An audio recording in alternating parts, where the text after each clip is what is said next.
लेकर बड़ी पड़ताल की गई है। पूरे रूट पर 55 क्रोनिक लैंडस्लाइड जोन चिन्हित किए गए हैं। Landslide mitigation and management centre ने ये स्टडी की है। मॉनसून सीजन में लैंडस्लाइड जोन पर खास नजर रहेगी। बता दें कि खतरे को देखते हुए ट्रैफिक मैनेज किया जाएगा और जल्द ही खतरे वाली जगहों का ट्रीटमेंट भी शुरू होगा।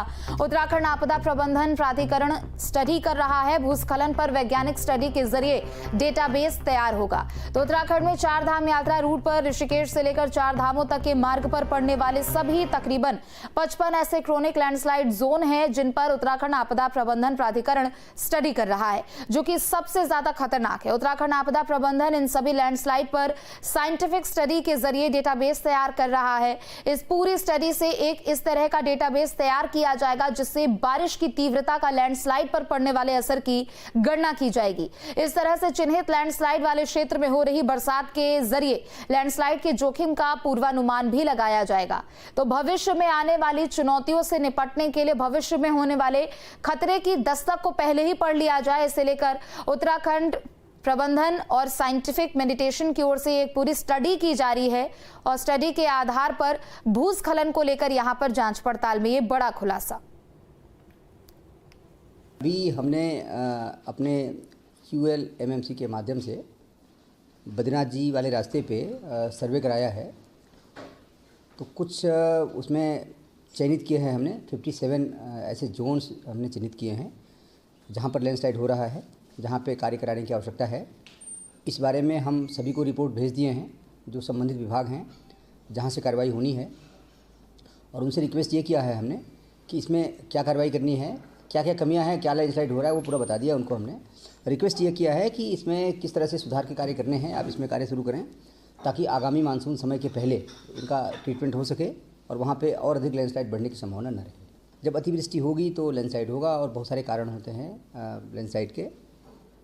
तो बरसात के कारण डेवलप होता है, नीचे कहीं मिट्टी ठीक की क्वालिटी ठीक नहीं है, कहीं से कटान हुआ है, कहीं बहुत तेज़ पानी बरस गया, क्लाउड ब्रस्ट हो गया।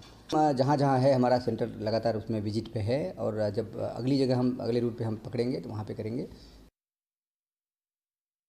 अभी हमने अपने QLMMC के माध्यम से बद्रीनाथ जी वाले रास्ते पे सर्वे कराया है। तो कुछ उसमें चयनित किए हैं हमने 57 ऐसे जोन्स हमने चिन्हित किए हैं जहाँ पर लैंडस्लाइड हो रहा है, जहाँ पे कार्य कराने की आवश्यकता है। इस बारे में हम सभी को रिपोर्ट भेज दिए हैं जो संबंधित विभाग हैं जहाँ से कार्रवाई होनी है, और उनसे रिक्वेस्ट ये किया है हमने कि इसमें क्या कार्रवाई करनी है, क्या क्या कमियां हैं, क्या लैंडस्लाइड हो रहा है, वो पूरा बता दिया उनको। हमने रिक्वेस्ट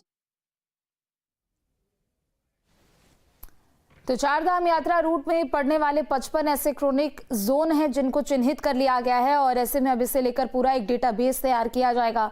भविष्य में अगर लैंडस्लाइड की स्थिति बनती है तो पहले से ही उनसे कैसे निपटा जाए, इसे लेकर एक पूरी स्टडी साइंटिस्ट की ओर से की जा रही है। उत्तराखंड आपदा प्रबंधन की ओर से ये पूरी स्टडी तैयार की जा रही है। एक पूरा डेटाबेस तैयार किया जाएगा जिसके जरिए भविष्य में आने वाले जितनी भी आपदाएं हैं उसे लेकर पहले ही यहाँ पर अलर्ट कर दिया जाएगा और वैकल्पिक मार्गों को भी तैयार कर लिया जाएगा। चारधाम यात्रा के दौरान केदारनाथ और बद्रीनाथ धाम की यात्रा पर जाने वाले श्रद्धालुओं को यात्रा करने में कोई असुविधा ना हो, इसके लिए भारत सरकार की एक एजेंसी के साथ राज्य सरकार ने 54 डेंजर जोन यानी स्पॉट सेलेक्ट किए हैं और उनके ट्रीटमेंट का काम अब शुरू हो गया है।